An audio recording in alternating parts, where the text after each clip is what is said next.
Eu digo sempre, eu comecei, até eu falo para os jovens hoje, com essa dificuldade, a luta da gente tem que ser, a gente tem que ter um foco.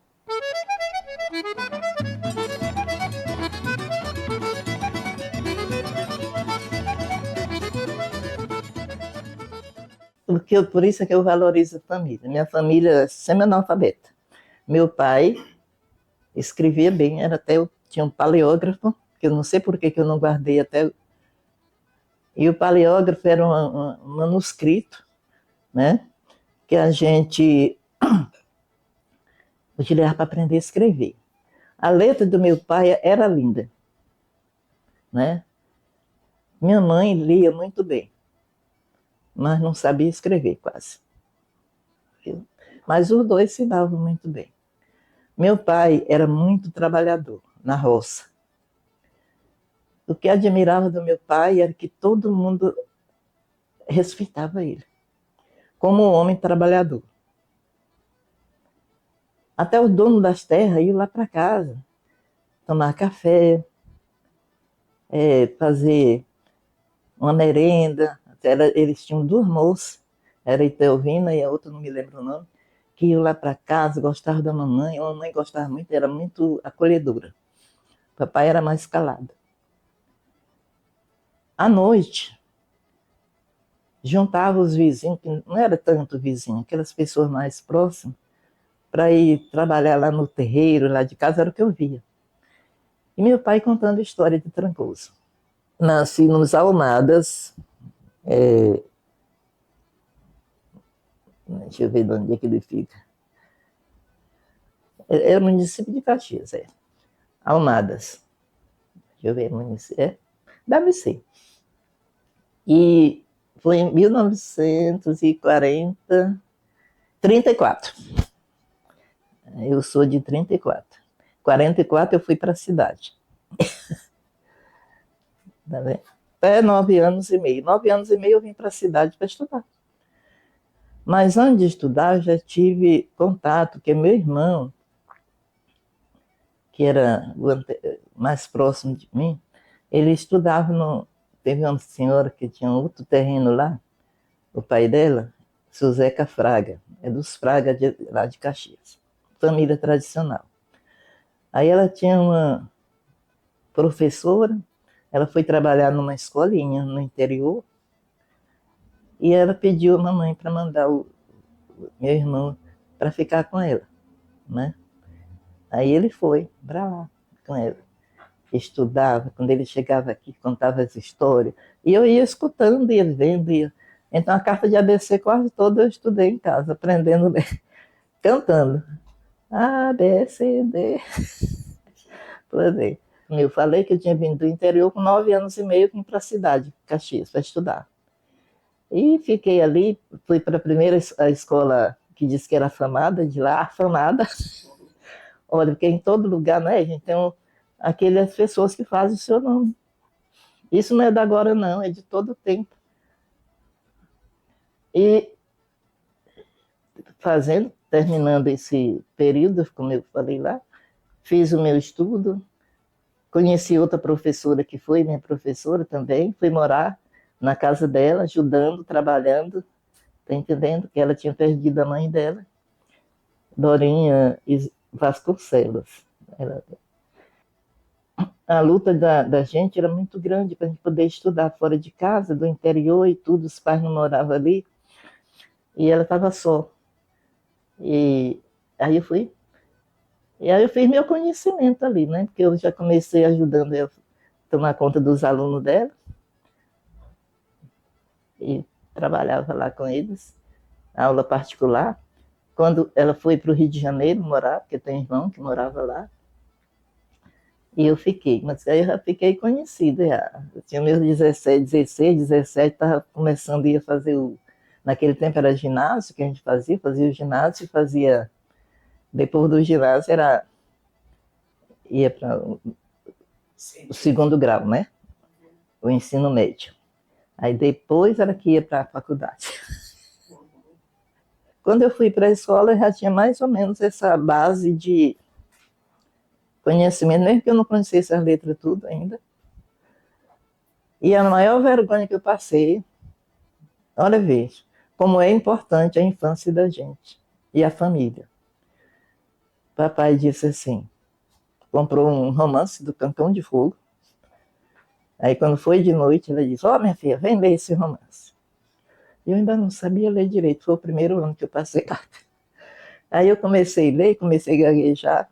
Aí ele olhou para mim, peraí, um ano na escola e ainda não aprendeu a ler? Não, vergonha. Aí eu fui cuidar. O primeiro dia de aula, na escola que eu fui, me marcou. Tá. Uma coisa ruim também que nessa escola, tudo para mim, essa escola era conhecida, tanto que era na Palmatória, né? Então, é por isso que ela era a escola afamada. A dona da escola era uma pessoa muito boa, eu não tenho nada que dizer dela. Mas ela tinha uma filha que era professora também. Aí essa pessoa me marcou negativo na escola. Eu vou dizer, até é bom que os jovens pensem isso. Eu fui lá, estava chamando os meninos para ter o nome, dar o nome lá na. Aí ela, acho que era matricular, porque eu nem sei bem o que era. Aí eu sentei lá perto. Ela disse, qual é teu nome? Adalgisa Moreno de Souza. Qual é o nome de teu pai? Emílio Mulato. Aí ela olhou para mim. Mulato é nome de gente? Aí me machucou isso. Eu amava meu pai acima de tudo. Por que não era nome de gente? Mas naquele tempo não sabia. Não sabia porque chamava só Emílio Mulato. Aí eu achava que era Emílio Mulato. Pronto. E a gente vai. Aí fui secretária de educação lá do município, né? E aqui eu fui diretora regional, os últimos 5 anos do meu trabalho. Isso foi de 60, 70, 90, né? 94 a 99. Olha, eu vou te dizer uma coisa. Quando nós estávamos na educação, sinceramente, eu dei minha vida e tinha uma equipe boa também. Com todas as dificuldades que eu passei na vida, mas quando eu chegava na minha sala de aula, meus alunos eram como se fossem meus filhos. E eu nem queria que ninguém viesse bater boca com eles, não. Respeitasse os meus alunos, porque eu mesmo resolvia meus problemas. Por mais difícil no mundo, eu não me lembro se eu mandei algum aluno meu para a secretaria, para o professor resolver o problema dele. Eu mesmo resolvia. Agora, eu também, menino, tinha que me respeitar, né? Eu não conhecia, toda a vida eu tive dificuldade com o nome, né? Mas o menino que falasse lá na última cadeira, eu sabia quem foi que falou. Eu fazia a diferença da voz, do timbre de voz deles. Então, eu levantava, olha, senta. Tá? Eu nunca tive problema na escola, não. Para mim, não. A gente trabalhava muito, lutava muito, mas para mim, nem como diretora também, eu ajudava muitas professoras, a gente trabalhava junto, né? Eu acho que uma coisa que tem é a gente conhecer a realidade, gostar do que faz, né? E a gente ter esse capricho, porque a pior coisa do mundo, às vezes eu ouvi muitas vezes, quando eu era diretora regional, professor falando dos governantes, né? Aí, eu vou dar uma aula de Tostão, porque a gente não recebe, realmente a gente não recebe o que merece, tá? Eu vou dar uma aula, eu tenho raiva disso, porque eu vou dar aula, eu sei que eu preciso daquele dinheiro, e eu ganho com responsabilidade. É um direito que eu tenho. Mas por que eu vou dar, os meus alunos vão pagar por isso? E uma coisa que eu tive na vida, toda a vida, era querer, eu não sei se é por causa da situação que eu nasci, e que eu queria ser também, eu queria que meus alunos crescessem. Um futuro para eles. Que eles fizessem o melhor, que conseguissem o melhor. Né? É tanto uma coisa que eu gostava, às vezes os meninos conversavam comigo, né? E muitas vezes vinham contar as histórias. Olha, gente, vocês jovens têm que saber escutar. Às vezes, uma criança, ainda pequena, ele recebe um trauma em casa.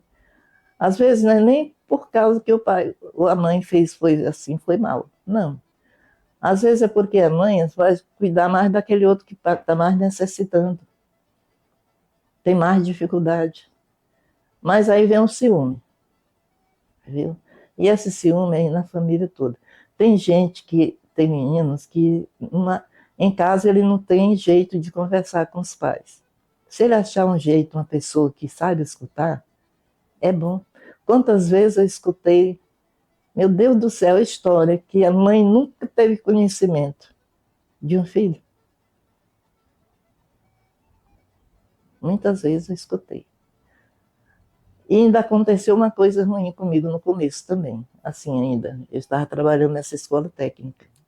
Isso foi ainda em 74. Ou não, já foi, acho que foi em 75.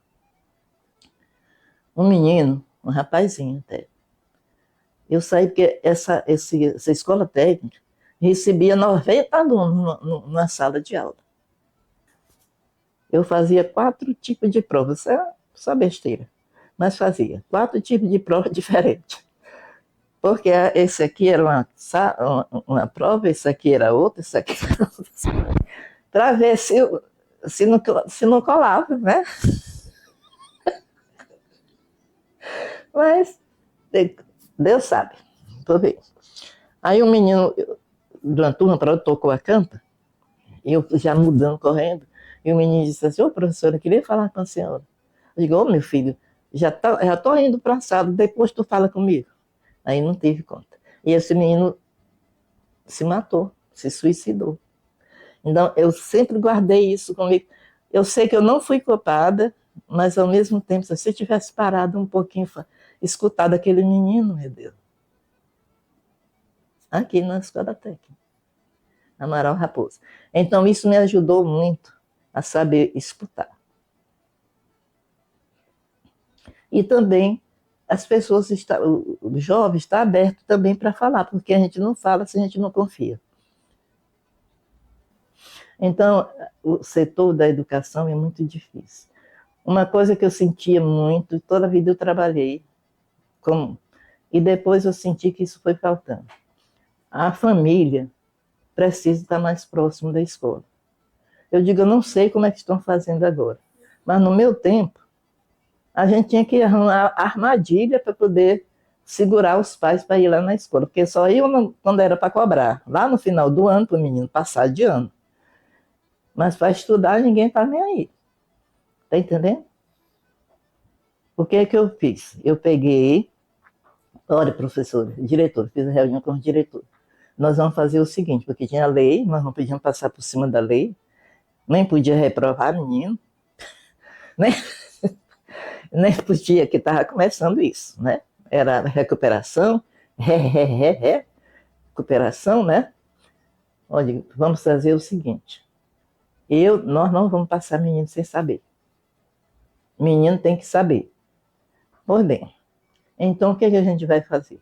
E nem podemos sair contra a lei, cada diretor, cada escola vai ter um caderno, um livro, para anotar, assim, a chamada de atenção, de convite para os pais para assistir reunião, e que não vem, que o filho está fazendo isso, que está fazendo aquilo, que não estuda, e que o pai não aparece lá, nem mãe, quando chega no final do ano, querem obrigar a gente a passar o menino.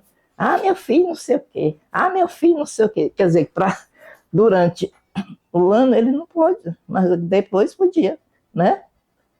Pois é, aí aconteceu isso. Mas, menina, conseguimos tanta coisa nesse sentido, mas depois isso foi caindo. Tá entendendo? Quando eu saí, ainda fiquei na pastoral, né? A gente tinha escola que se acabou. Tinha escola que estava continuando. Agora, depois, eu não sei mais. Porque eu já estou com 25 anos, 26 fora de sala de aula. Fora de serviço, é tudo só. Foi muito tempo. Né? Eu posso dizer que eu cuidei de educação desde 14 anos de idade, 14, 15. Saí com 65. Porque fui para o segundo grau, o ensino médio, ainda foi mais novo. Aí eu tinha que ficar mais tempo para poder. Só que eu da saída não tinha completado o tempo. Olha, para mim, a educação para valer só vai para frente se a família voltar a ser família. Porque o ser humano não começa na escola. O ser humano começa em casa. E eu sei que a escola é para lapidar, é para conhecimento, é para formar a gente, ajudar a formar. Mas essa raiz, que é a semente que está lá plantada, ela está lá. Essa raiz está em outro lugar, está na família. Então, se o menino vê na escola, dá continuidade do que ele vê na casa dele, que ele já viu, olha, o respeito, os valores, o amor, não? Porque não se valoriza a educação, não se valoriza a vida, não se valoriza o ser humano. Como é que vai para frente? Eu vou achar que é mais importante essa tela? Eu acho que está valorizando demais a tecnologia, esquecendo o ser humano. Mas a tecnologia é boa, é importante. Ela não pode estar em primeiro lugar. É como o amor. Uma das coisas que a gente está convivendo, que passou de 60 anos para cá, é o caso do trabalho da gente. A mulher, eu trabalhei muito, lutei pela independência feminina na igreja, que eu sou católica, né? Tanto o homem como a mulher. Se um pudesse procurar conhecer o outro e respeitar o outro, eu acho que é por isso que na educação eu fui muito feliz, porque eu procurava fazer o melhor. Bem, eu sei que eu tive meus erros, todo mundo tem. Todo mundo tem. Mas a gente é bom reconhecer quando a gente falha, para a gente poder dar uma mudançazinha. A vida é isso que nós estamos fazendo, é o dia a dia. A vida é toda esse sentimento, esse orgulho de confusão, de contrário, é a vida. Porque a gente vive o dia a dia. O sentimento da gente, a alma da gente, as raivas, o amor, e a caminhada, o estar junto com o outro. Uma coisa que eu gosto muito de estar junto com gente. Não gosto de estar sozinho. Eu digo sempre, quando eu vejo que a pessoa cresceu na vida, que eu encontro um aluno, oh, essa senhora foi minha professora, não sei o quê. Meu Deus, mas eu acho, Maria, eu gosto demais. Que eu dizia para esses jovens que estão fazendo essa pós, pense nisso. Eu não sei como é que hoje a sua vida não é de 25 anos atrás, quando eu saí de lá. As necessidades são outras, não são as mesmas. Mas o ser humano é o mesmo. O ser humano não muda, é o mesmo.